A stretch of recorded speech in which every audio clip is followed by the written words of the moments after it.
Wait, so the reservation isn't for me? I didn't raise my voice. I didn't need to.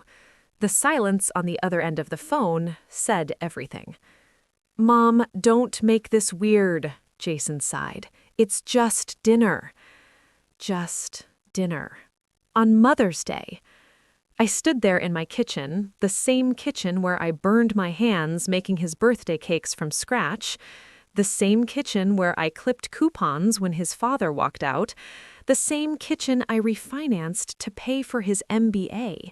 And my son had just told me I was making it weird. Let me tell you something about being 67 years old. By this age, you don't cry first. You calculate. I had already picked out my outfit. Soft blue silk blouse, pearl earrings, the ones Jason bought me with his first real paycheck. I even got my hair done yesterday. Because he told me, Mom, wear something nice. It's a special surprise. Yeah, it was a surprise, all right. Just not for me. Turns out, my son made a reservation at the Grand Monarch, the fanciest steakhouse in the city. Private room, wine pairing, custom dessert. For his wife's mother, Linda. Now, don't get me wrong, I don't hate Linda. But Linda didn't raise him. Linda didn't sit in a hospital hallway for 14 hours when he crashed my car at 17. Linda didn't sell her wedding ring to keep the lights on. But Linda got the corner table. And I got a phone call explaining why I wouldn't really enjoy that crowd. That crowd? Baby, I funded that crowd. You see, what Jason conveniently forgot is that the $300 million acquisition deal his company was about to close? Yeah, that money? Mine. Well, technically my investment firm's. But guess who owns 82% controlling interest? This old lady right here. And Jason? He was counting on my final approval Monday morning. Funny how timing works. I sat down at my kitchen island, opened my laptop, logged into my firm's executive portal. My assistant, Claire, answered on the first ring. "Happy early Mother's Day, Margaret," she chirped. I smiled. "Claire," I said calmly, "pause the Redstone capital transfer." Silence. Pause it? Effective immediately. Margaret, that's a $300 million wire scheduled for 9 a.m. Monday. I'm aware. Is something wrong? I took a slow sip of tea. No, sweetheart, something just became very clear. You want to know what hurts the most? It's not the dinner. It's not even the disrespect. It's realizing your son thinks you're soft, that you'll always show up, always forgive, always fund, because you're mom. At 25, you're their safety net. At 45, you're their backup plan. At 67, apparently, you're optional. Jason texted me an hour later. "Mom, don't overthink this. We'll celebrate you next weekend." Next weekend? Like I'm a rain check? Like I'm clearance section? I didn't respond. Instead, I forwarded him an email. Subject line, Redstone capital transfer, on hold pending review. 3 dots appeared immediately. Then my phone rang. "Mom, what is this?" His voice wasn't casual anymore. "Oh," I said sweetly, "I thought we could reschedule, maybe next week." "Mom, this isn't funny." "Oh, honey," I said, leaning back in my chair, neither was Mother's Day. And for the first time in 40 years, my son didn't know what to say. But here's what he didn't realize. Canceling the wire? That was just step 1. Because when you're a 67-year-old woman who built herself from nothing, you don't throw tantrums. You reposition power. And Jason was about to learn something real expensive. You can ignore your mother, but you don't sideline the woman who owns the bank. Jason showed up at my house 27 minutes later. Yeah, I counted. Because when a grown man drives across town that fast, He's not coming to apologize. He's coming to panic. I didn't rush to open the door. Let him knock. Twice. When I finally opened it, he looked like Wall Street just slapped him. "Mom, what are you doing?" he snapped, walking in without being invited. I shut the door slow. Real slow. "What do you mean, sweetheart?" "You froze the transfer. The board is freaking out." I folded my arms. "I thought we were rescheduling." His jaw tightened. "This isn't about dinner." "Oh, it absolutely is." Let me explain something. When you're young, you think betrayal is loud. It's cheating. It's screaming. It's dramatic exits. At 67, betrayal is subtle. It's when your own son says, "Linda really wanted something special this year," and somehow that outweighed the woman who raised him. "Mom, you're being emotional." That word, emotional. I built 3 companies from scratch after my divorce, negotiated oil contracts in rooms full of men who called me sweetheart, turned a $200,000 inheritance into a multi-billion-dollar investment firm. But sure, I'm emotional. I walked past him and sat at the dining table. "You told me to wear something nice," I said quietly. He blinked. "What?" "You said it was a surprise. I got my hair done, Jason."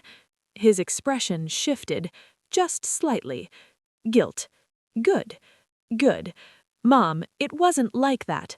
"Oh? Enlighten me." "It's just, Emily's mom has been feeling left out lately." I laughed, a short one. "Left out? Of what? My money?" He stiffened. "This isn't about money." I leaned forward. "Everything is about money when your company is depending on mine." That hit. He ran his hands through his hair like he used to do before high school exams. "Mom, if this deal doesn't close Monday, we're exposed." Define exposed. "Our stock will tank, investors will panic, and we could lose everything." I tilted my head. Interesting.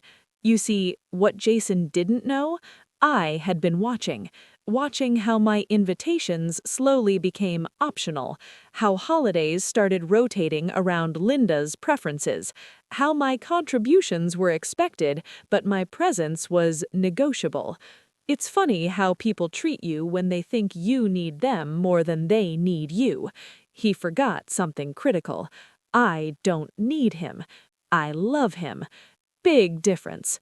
"Mom, you're overreacting over a dinner reservation." I stood up. "No, Jason, I'm reacting to a pattern." He went quiet. Because he knew. Thanksgiving at Linda's, Christmas brunch at Linda's, family photos, Linda front and center, and me in the background, like a retired investor. "You embarrassed me," I said softly. He frowned. "How?" "You made it clear I'm secondary." "That's not true." "Then why wasn't there a reservation for me?" Silence. That silence told me everything I needed. My phone buzzed. "Claire." I answered on speaker. "Yes?" "Margaret, Redstone's CFO is calling every 5 minutes. They're asking if this is a negotiation tactic." Jason's face drained. I smiled slightly.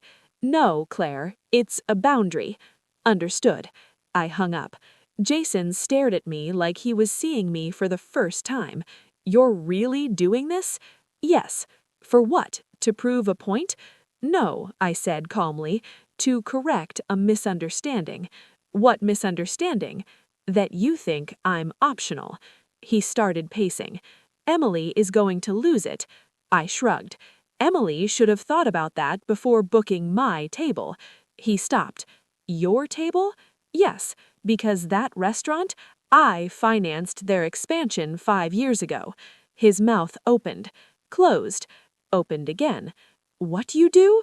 "Oh, honey," I said sweetly, "you really thought you were the only one making power moves in this family." That's when his phone rang. Emily. He hesitated before answering. "Hey." Pause. His face shifted from frustration to alarm. "What do you mean they won't seat you?" I folded my hands, listening. Yes, I know the reservation is under your mom's name. Pause. They said what? He slowly turned to look at me.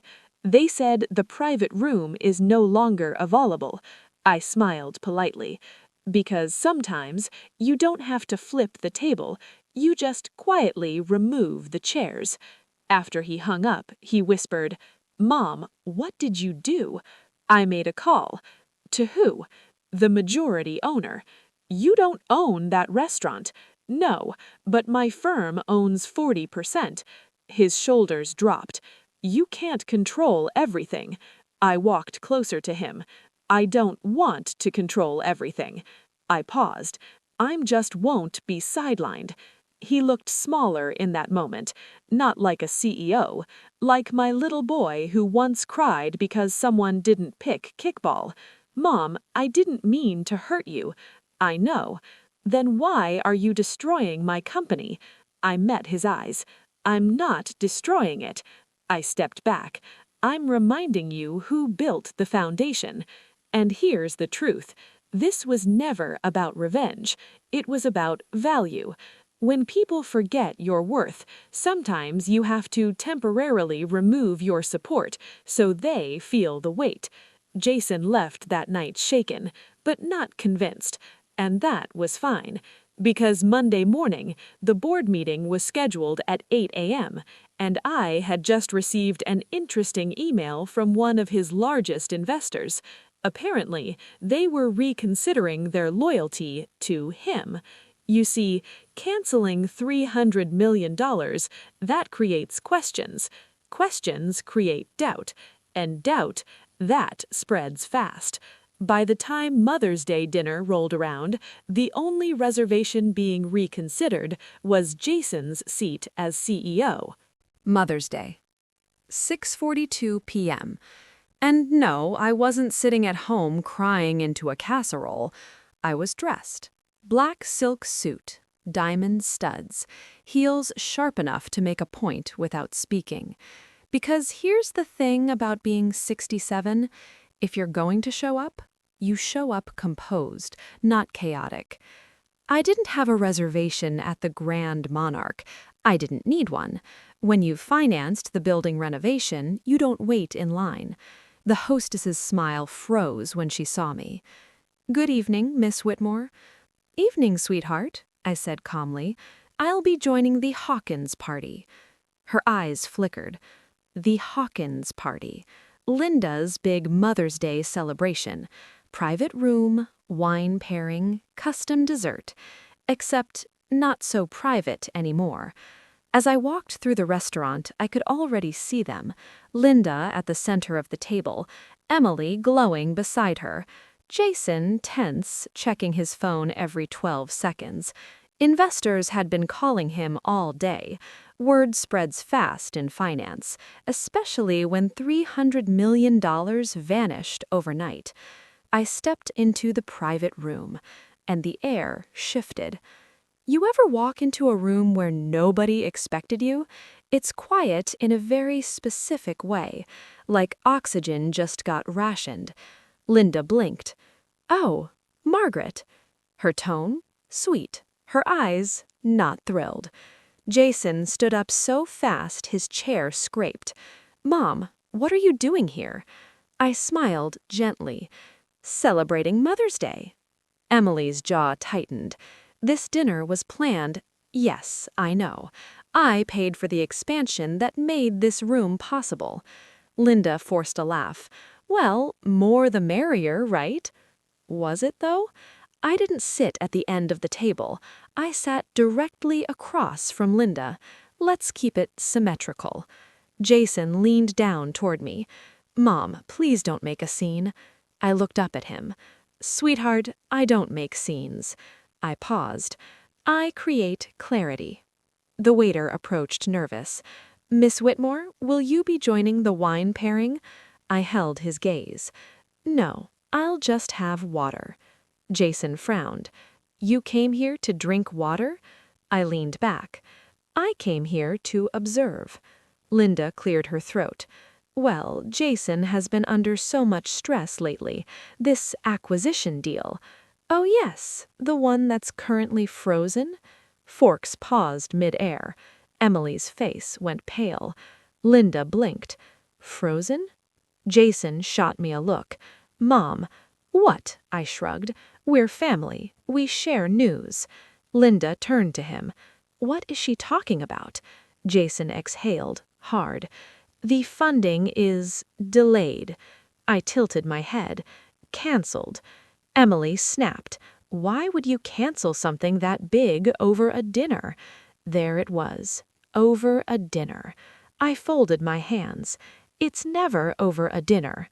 I looked around the table. 5 board members were there. Yes, I noticed, because Jason had invited them to impress Linda, to show off. Poor timing. I met the CFO's eyes. Did you all know the company is currently exposed to a liquidity crisis? Dead silence. Jason whispered harshly, Mom, stop. Stop what? Transparency? One of the investors leaned forward. Margaret, are you saying the deal is off permanently? I held his gaze. I'm saying leadership decisions reflect priorities. Jason's face turned red. This is not the place. I nodded calmly. You're right, it should have been discussed at home. Linda shifted uncomfortably. Well, I'm sure this is just a misunderstanding. I smiled at her. No misunderstanding, just hierarchy. Emily stood up. This is humiliating. I looked at her evenly. So was getting a phone call instead of a seat at the table. She opened her mouth, closed it, because she knew. They knew. Jason slammed his hand lightly on the table. Mom, you're jeopardizing everything I built. I looked at him for a long moment. Everything you built? I didn't raise my voice. I funded your first startup when banks laughed at you. Silence. I leveraged my firm's credibility so investors would even take your meetings. More silence. I guaranteed your risk profile personally. I leaned in slightly. You built on my shoulders. One of the board members quietly excused himself to take a call. Yeah, that call. Stock dipped 12% by dinner time. Rumors move faster than dessert.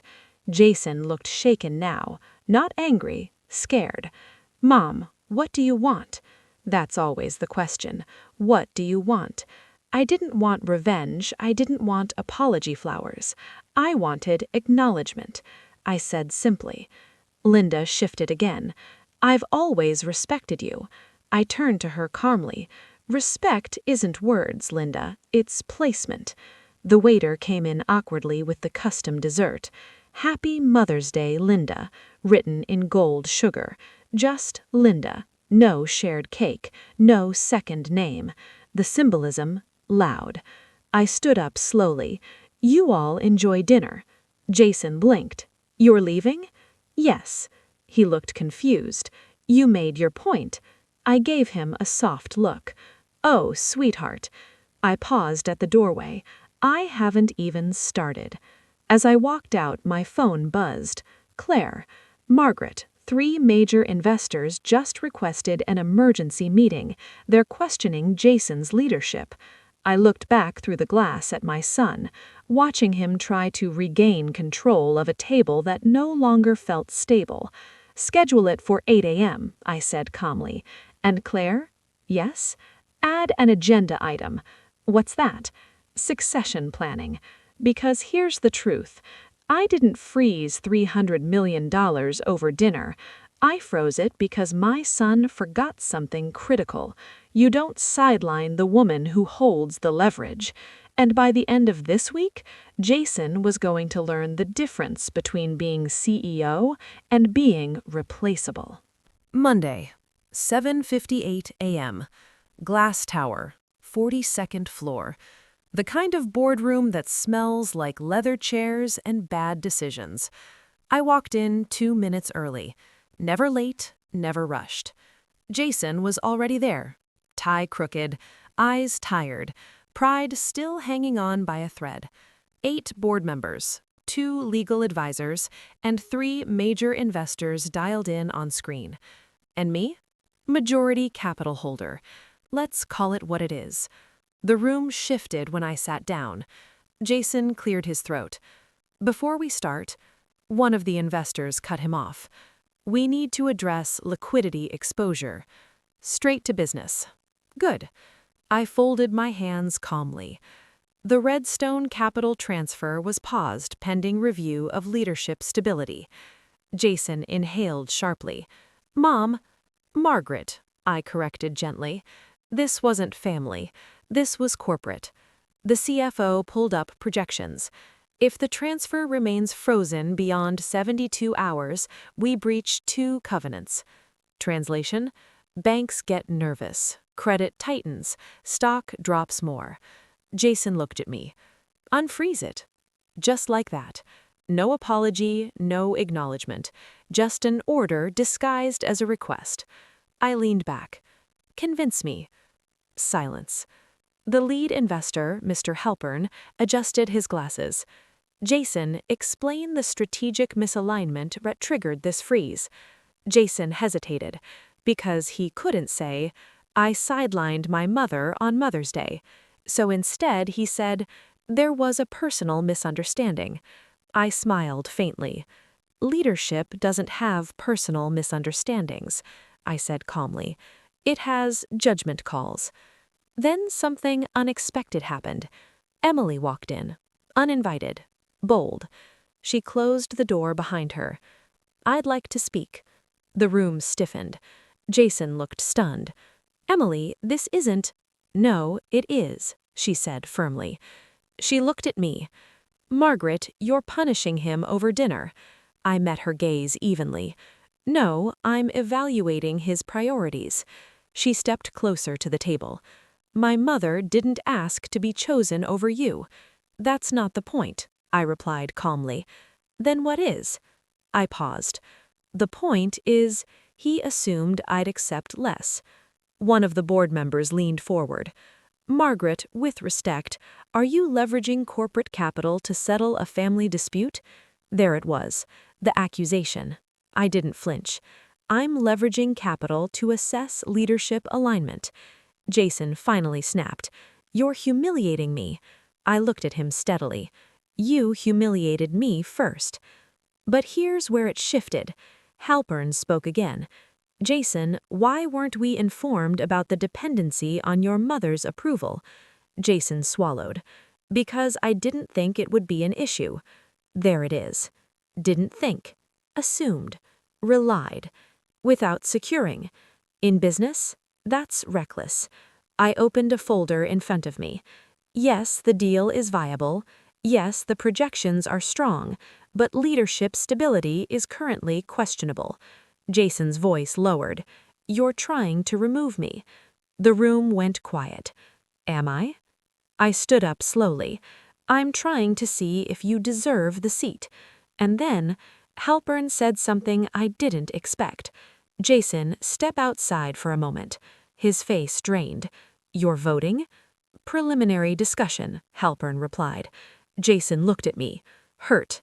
Angry. Shocked. After everything? I held his gaze.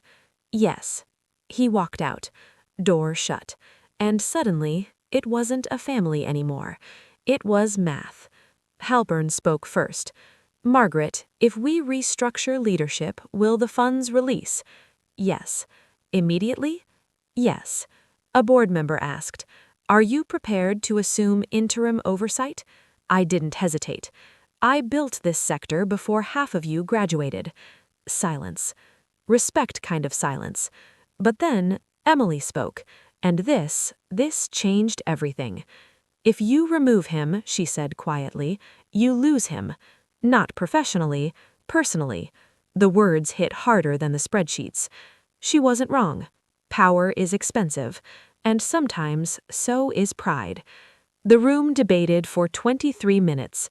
Succession planning, temporary oversight, conditional release. When Jason was called back in, his face looked 10 years older. Halpern cleared his throat.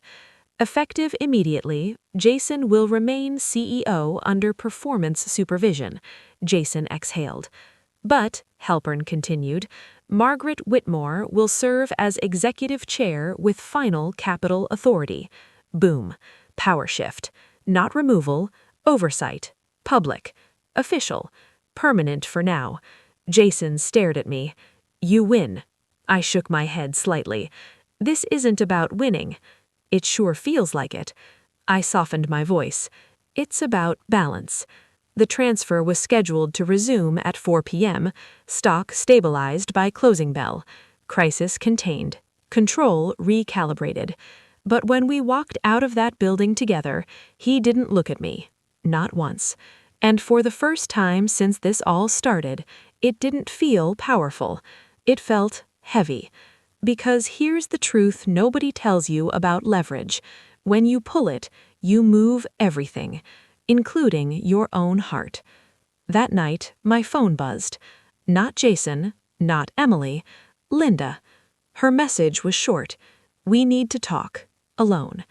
Now that was interesting. Because sometimes the real war isn't between mother and son. It's between two women who refuse to be second. Linda chose the country club. Of course she did. Polished territory, soft piano in the background, women pretending not to listen. I arrived 5 minutes early. She arrived 10 minutes late. Power move. Cute. She sat down across from me in cream linen and controlled elegance. You look well, she said. So do you, I replied. We both smiled. Neither of us meant it. She didn't waste time. You embarrassed my daughter. I lifted my coffee cup. Your daughter wasn't the one signing off on a $300 million dependency. This was about Mother's Day. No, I said calmly. This was about influence. Her eyes sharpened slightly. There it is. You think I told Jason to prioritize my dinner? She asked. I think, I replied carefully, you enjoy being centered. She let out a small laugh. And you don't? Touché. But here's the difference. I built my position, I said evenly. I didn't marry into it. Her jaw tightened just a little. Ah, that landed. She leaned forward. You've always made Jason feel like he owes you. I held her gaze. He does. That's not healthy.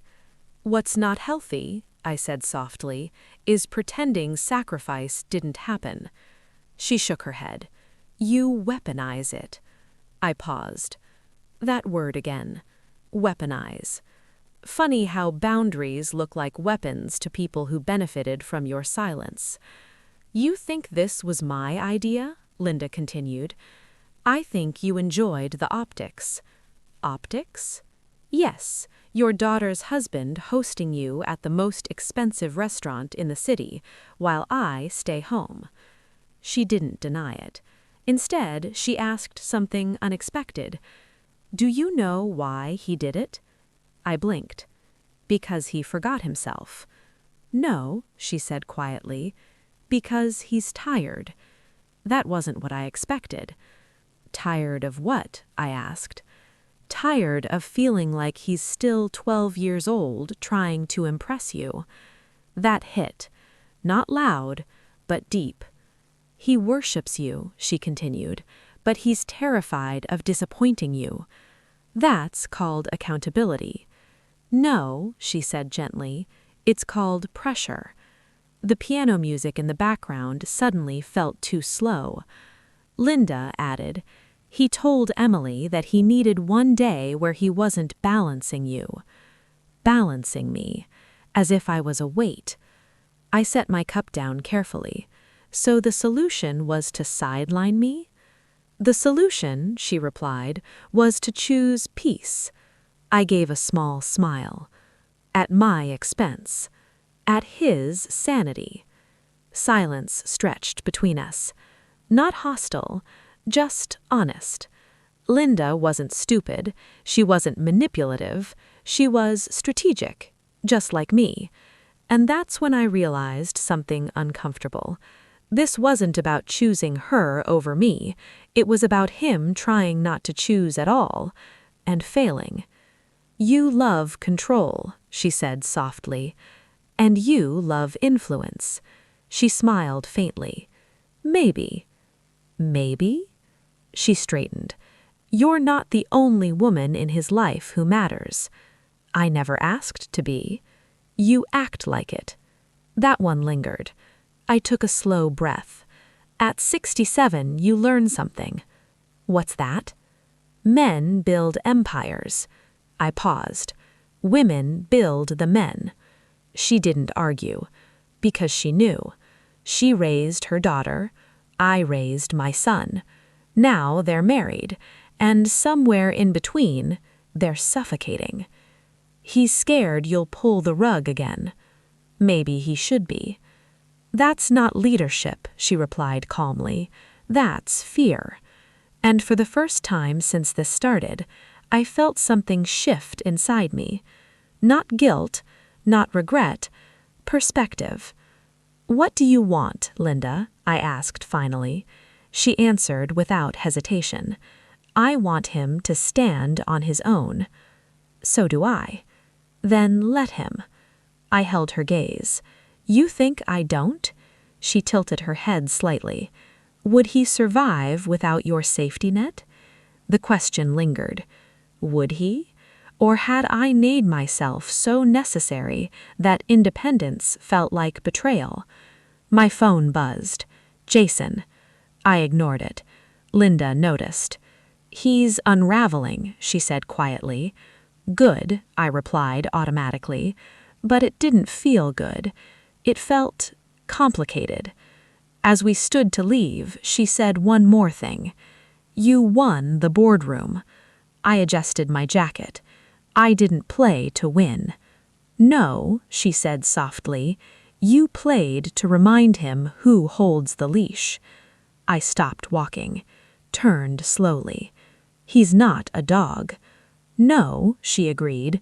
"He's your son." And that was worse. That evening, I finally called him back. He answered on the first ring. "Mom?" No anger, no authority, just tired. "I met with Linda," I said. Silence. "And?" "And I think," I said slowly, "we need to talk, not as CEO and capital holder." He exhaled. "As what?" "As mother and son." Another pause. "Without leverage?" I swallowed. "Yes. Because here's the thing about power. You can use it to correct someone. You can use it to control someone. But if you're not careful, you'll use it so much they forget how to stand without it." And for the first time since Mother's Day, I wasn't thinking about stock prices, or board votes, or authority. I was thinking about a little boy who used to bring me dandelions and say, "Mom, I picked these for you." Not Linda, not investors, me. But here's the twist. Right when I decided to loosen my grip, Claire called. Her voice was urgent. "Margaret, there's something you need to see." "What is it?" "Jason just scheduled an emergency press conference." My heart slowed. About what? Leadership transition. Now that wasn't part of the plan. Because maybe, just maybe, my son was about to make a move I didn't see coming. Emergency press conference. 3:15 p.m. Unscheduled, unapproved, unfiltered. I was in my office when Claire rushed in holding her tablet like it was breaking news from a war zone. "It's live." I didn't stand up right away. Because here's what 67 teaches you. If you panic, you lose posture. I stood slowly, walked to the screen, and there he was, Jason, my son, standing behind a podium with our company logo glowing behind him. And for the first time in days, he didn't look scared. He looked steady. "Good afternoon," he began. No stutter, no hesitation. "I want to address the rumors regarding our acquisition funding and leadership structure." Reporters leaned forward. Investors dialed in. Stock ticker crawling at the bottom of the screen. And me? Still. Watching. "Yes," he continued, "there was a pause in capital transfer." He didn't say my name. Smart. But that pause revealed something important. My jaw tightened slightly. Revealed what? That I have relied too heavily on a single source of financial backing. The room murmured. I felt something shift in my chest. "Effective immediately," he said clearly, "we are restructuring our capital portfolio to diversify funding and eliminate dependency on any one controlling interest." Claire slowly looked at me. I didn't blink. He kept going. "And as part of that restructuring, I will be buying back a significant portion of privately held shares." The air in my office went thin. Buying back? With what capital? Then he dropped it. "We've secured a bridge financing package from Halpern Strategic and 2 international partners." Halpern. I hadn't finalized that conversation. He moved fast. Very fast. "Our goal," Jason continued, "is to ensure that leadership decisions are driven by operational merit, not familial leverage." That word, leverage. Publicly. Carefully phrased, but clear. He wasn't attacking me, he was stepping out of my shadow. Stock ticker spiked 6% in 5 minutes. Reporters shouted questions. "Is this about your mother's involvement?" He didn't flinch. "My mother built the foundation that allowed this company to exist." Pause. "And I'm grateful." Another pause. "But now it's time for me to stand on my own." And there it was. No anger, no bitterness, just separation. The press conference ended. Claire turned off the screen slowly. The room was quiet. "You didn't see that coming," she said carefully. "No," I admitted. "I didn't. Because I thought control was safety. I thought oversight was protection. But maybe it was suffocation." My phone buzzed. "Halpern." I answered. "You move quickly," I said. He chuckled lightly. "He convinced us." "With what?" "Conviction." I closed my eyes briefly. "And my shares?" "Negotiations will begin this week." Translation: I was about to lose majority control. Not by force, by evolution. An hour later, Jason walked into my office. No security, no appointment. Just him. He closed the door behind him. "You watched it?" "Yes." Silence. He didn't sit, neither did I. "I'm not trying to push you out," he said. "I know. I'm trying to breathe." That word again. Breathe. "You could have talked to me," I replied softly. "I tried," he said gently, "but you only listen when the numbers move." That stung, because part of me knew he wasn't right. "You taught me to never depend on anyone," he continued, "to build leverage, to stay 10 steps ahead." I swallowed. "And now you're upset that I did." The irony sat between us like a third person. "I was protecting you," I said quietly. "From what?" "Failure." He stepped closer. "Failure is how I grow." Silence. Not hostile, not loud, just honest. "You froze $300 million to remind me who holds power," he said calmly, "and I held a press conference to remind myself." There it was. Not revenge, not rebellion, identity. "You embarrassed me," I said. He nodded. "I know." "And you embarrassed me." He nodded again. "I know." No defensiveness, just truth. "Are you selling your shares?" he asked carefully. I hesitated, because this was the real test. If I held on, I kept control. If I released, I gave him independence, but I also gave up influence, and influence is addictive. At 67, I said slowly, you learn something. What's that? You can either be needed, I paused, or you can be respected. He held my gaze. I respect you, he said quietly, but I don't want to need you. That hit deeper than any board vote. I walked to the window, 42 floors up, city stretched below like a chessboard. I won't sell all of it, I said finally. His shoulders relaxed slightly. But I will step back from operational oversight. He exhaled slowly. Thank you. Don't thank me yet. I turned toward him. You still have to earn it. A small smile flickered across his face. That part I can handle.